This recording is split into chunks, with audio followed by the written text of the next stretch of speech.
राधे राधे दोस्तों। आज जो कहानी मैं आपको सुनाने जा रही हूँ वो सच्ची भक्ति पर आधारित कहानी है। तो चलिए दोस्तों शुरू करते हैं कहानी। एक गांव में एक निर्धन जुलाहा दंपत्ति रहता था। जुलाहे का नाम था सुंदर और उसकी पत्नी का नाम था लीला।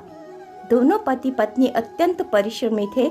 सारा दिन परिश्रम करते, सुंदर सुंदर कपड़े बनाते, किंतु उनको उनके बनाए वस्त्रों की अधिक कीमत नहीं मिल पाती थी। दोनों ही अत्यंत संतोषी स्वभाव के थे।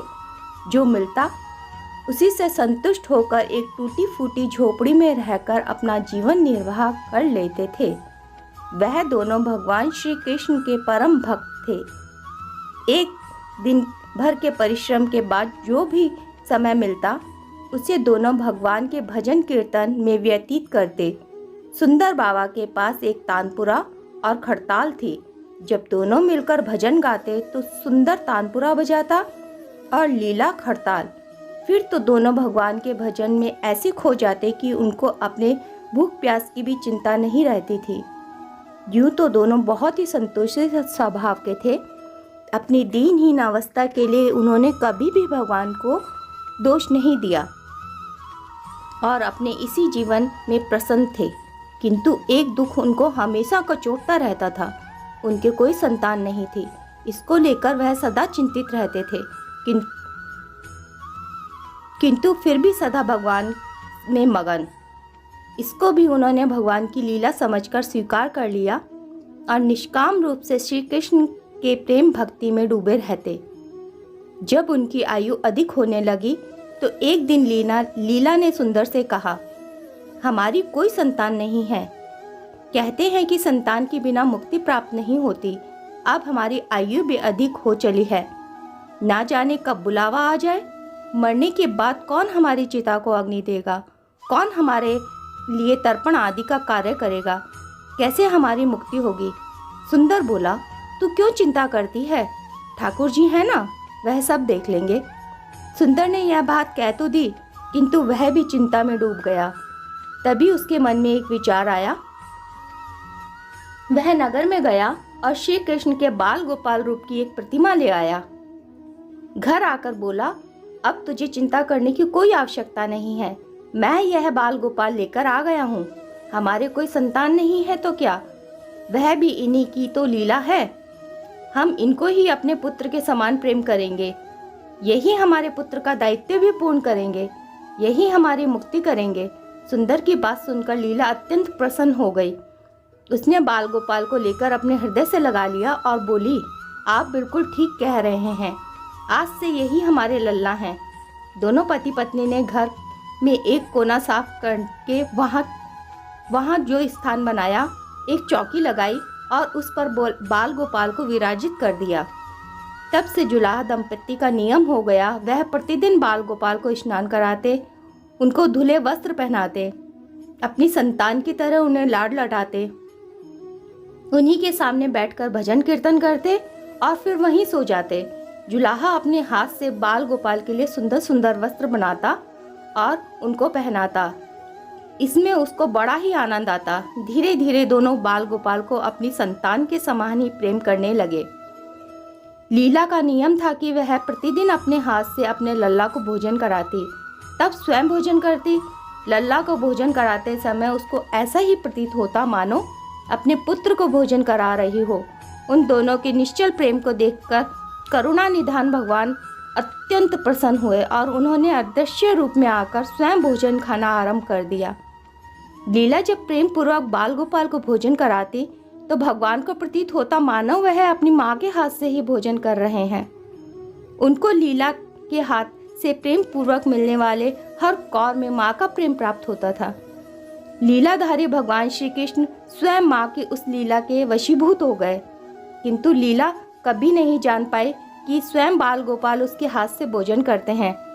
एक दिन कार्य बहुत अधिक हो जाने के कारण लीला बाल गोपाल को भोजन कराना ही भूल गई। गर्मी का समय था। भरी दोपहर में दोनों पति पत्नी कार्य करते करते थक गए और बिना भोजन किए ही सो गए। उनको सोए हुए कुछ ही देर हुई थी कि उनको एक आवाज़ सुनाई दी, माँ, बाबा, मुझको भूख लगी है। दोनों हड़बड़ाकर उठ गए।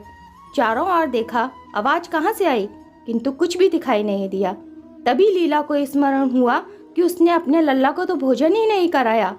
वह दौड़ कर लल्ला के पास पहुंची तो देखा कि बाल गोपाल का मुख कुम्हलाया हुआ है। इतना देखते ही दोनों पति पत्नी वहां उनके चरणों में गिर पड़े। दोनों की आंखों से आंसुओं की धारा बह निकली। लीला तुरंत भोजन बनाकर लाई और ना जाने कैसा प्रेम उमड़ा कि लल्ला को उठाकर अपनी गोद में बिठा लिया और भोजन कराने लगी।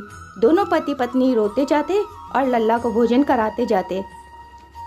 7 बार साथ उन्होंने अपने अपराध के लिए क्षमा भी मांगी। ऐसा प्रगाढ़ प्रेम देखकर भगवान अत्यंत द्रवित हो गए और अंतर्यामी भगवान श्री हरि साक्षात रूप में प्रकट हो गए। भगवान ने अपने हाथों से अपने रोते हुए माता पिता की आंखों से आंसू पोंछे और बोले, प्रिय भक्त, मैं तुम्हारी भक्ति और प्रेम से अत्यंत प्रसन्न हूँ। तुम जो चाहे वह मांग लो, मैं तुम्हारी प्रत्येक इच्छा पूर्ण करूँगा। इतना सुनते ही दोनों भगवान के चरणों में गिर पड़े और बोले, दया निधान, आप हमसे प्रसन्न हैं। हमारा जीवन धन्य हो गया। इससे अधिक और क्या चाहिए?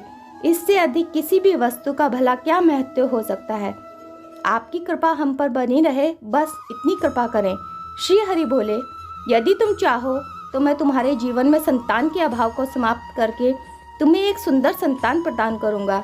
यह सुनते ही सुंदर और लीला एकदम व्याकुल होकर बोले, नहीं भगवान नहीं, हमको संतान नहीं चाहिए। उनका उत्तर सुनकर भगवान ने पूछा, किंतु क्यों? अपने जीवन में संतान की कमी को पूर्ण करने के लिए ही तो तुम मुझको अपने घर लेकर आए थे। यह सुनकर वह दोनों बोले, प्रभु, हमको भय है कि यदि हमको संतान प्राप्त हो गई तो हमारा मोह उस संतान के प्रति इतना अधिक बढ़ जाएगा, तब हम आपकी सेवा नहीं कर पाएंगे।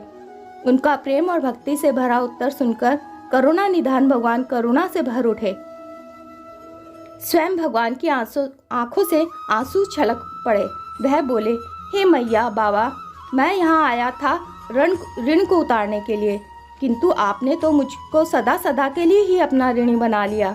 मैं आपके प्रेम का यह ऋण कभी नहीं उतार पाऊंगा। मैं सदा सदा तुम दोनों का ऋणी रहूंगा। मैं तुम्हारे प्रेम से अत्यंत प्रसन्न हूँ।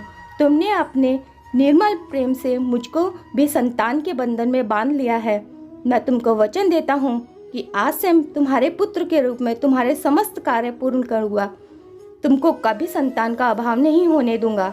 मेरा वचन कभी असत्य नहीं होता। ऐसा कहकर भक्त वत्सल भगवान बाल गोपाल की प्रतिमा में विलीन हो गए। उस दिन से सुंदर और लीला का जीवन बिल्कुल ही बदल गया। उन्होंने सारा काम धाम छोड़ दिया और सारा दिन बाल गोपाल के भजन कीर्तन और उनकी सेवा में व्यतीत रहते। उनको ना भूख सताती ना ही प्यास सताती। सभी प्रकार की इच्छाओं का उन्होंने पूर्ण रूप से त्याग कर दिया। सुंदर कभी कोई कार्य करता तो केवल अपने बाल गोपाल के लिए। सुंदर सुंदर वस्त्र बनाने का उनके सामने जब भी कोई परेशानी आती, बाल गोपाल तुरंत ही एक बालक के रूप में उपस्थित हो जाते और उनके समस्त कार्य पूर्ण करते। वह दंपत्ति और बालक गांव भर में चर्चा का विषय बन गए, किंतु गांव में कोई भी यह नहीं जान पाया कि वह बालक कौन है, कहाँ से आता है और कहाँ चला जाता है। धीरे धीरे समय बीतने लगा। जुलाहा दंपत्ति बूढ़े हो गए, किंतु भगवान की कृपा उन पर वैसे ही बनी रही। उन दोनों की आयु पूर्ण होने का समय आ चला था। भगवान प्रेरणा से उनको यह ज्ञात हो गया कि अब उनका समय पूरा होने वाला है। एक दिन दोनों ने भगवान को पुकारा। ठाकुर जी तुरंत प्रकट हो गए और उनसे उनकी इच्छा जानना चाहिए। दोनों भक्त दंपत्ति भगवान के चरणों में प्रणाम करके बोले, हे नाथ, हमने अपना पूरा जीवन आपसे कुछ नहीं मांगा। अब जीवन का अंतिम समय आ गया है, इसलिए आपसे कुछ मांगना चाहते हैं। भगवान बोले, निसंकोच अपनी कोई भी इच्छा कहो। मैं वचन देता हूँ कि तुम्हारी प्रत्येक इच्छा को पूर्ण करूँगा। तब बाल गोपाल के अगाध प्रेम में डूबे उस वृद्ध दंपत्ति ने कहा, हे नाथ, हमने अपने पुत्र के रूप में आपको देखा है। आप ही की सेवा की है और पुत्र के समान हमारी सेवा करी आपने भी। अब वह समय आ गया है जिसके लिए कोई भी माता पिता पुत्र की कामना करते हैं। दीन बंधु, हमारी इच्छा है कि हम दोनों पति पत्नी के प्राण एक साथ निकलें और हे दया निधान, जिस प्रकार एक पुत्र अपने माता पिता की अंतिम क्रिया करता है और उनको मुक्ति प्रदान करता है, ठीक उसी प्रकार परमेश्वर हमारी अंतिम क्रिया आप अपने हाथों से करें और हमको मुक्ति प्रदान करें। श्री हरि ने दोनों को उनकी इच्छा पूर्ण करने का वचन दे दिया और बाल गोपाल के विग्रह में विलीन हो गए। अंत में वह दिन आ पहुंचा जब प्रत्येक जीव को यह शरीर छोड़ना पड़ता है। दोनों वृद्ध दंपति बीमार पड़ गए। उन दोनों की भक्ति की चर्चा गांव भर में थी, इसलिए गांव के लोग उनका हाल चाल जानने के लिए उनके घर, उनकी झोपड़ी में पहुंच जाते। किंतु उन दोनों का ध्यान तो श्री हरि में रम चुका था। उनको नहीं पता था कि कौन आया है और कौन गया है। नियत समय पर एक चमत्कार हुआ। जुलाहे की झोपड़ी एक तीव्र और अलौकिक प्रकाश से भर उठी। वहां उपस्थित समस्त लोगों की आंखें बंद हो गईं। किसी को कुछ नहीं दिखाई दे रहा था। कुछ लोग तो झोपड़ी से बाहर आ गए, कुछ वहीं धरती पर बैठ गए। श्री हरि आपने अपनी दिव्य चतुर्भुज रूप में प्रकट हुए। उनकी अप्रतिम शोभा समस्त सृष्टि को आलोकित करने वाली थी। वातावरण में एक दिव्य सुगंध भर गई थी। अपनी मंद मंद मुस्कान के साथ उन पर भक्त माता पिता की ओर देखते रहे। उनका यह दिव्य रूप देखकर दोनों वृद्ध अत्यंत आनंदित हुए। अपने दिव्य दर्शन से दोनों को तृप्त करने के बाद करुणा निधान, लीलाधारी, समस्त सृष्टि के पालनहारी श्री हरि विष्णु वहीं उन दोनों के निकट धरती पर ही उनके सिरहाने बैठ गए। भगवान ने उन दोनों भक्तों का सर अपनी गोद में रख लिया, उनके शीश पर प्रेम पूर्वक हाथ फहराते हुए तत्पश्चात उनके हाथों से उनके नैन को बंद कर दिया। तत्काल ही दोनों के प्राण निकलकर श्री हरि में विलीन हो गए।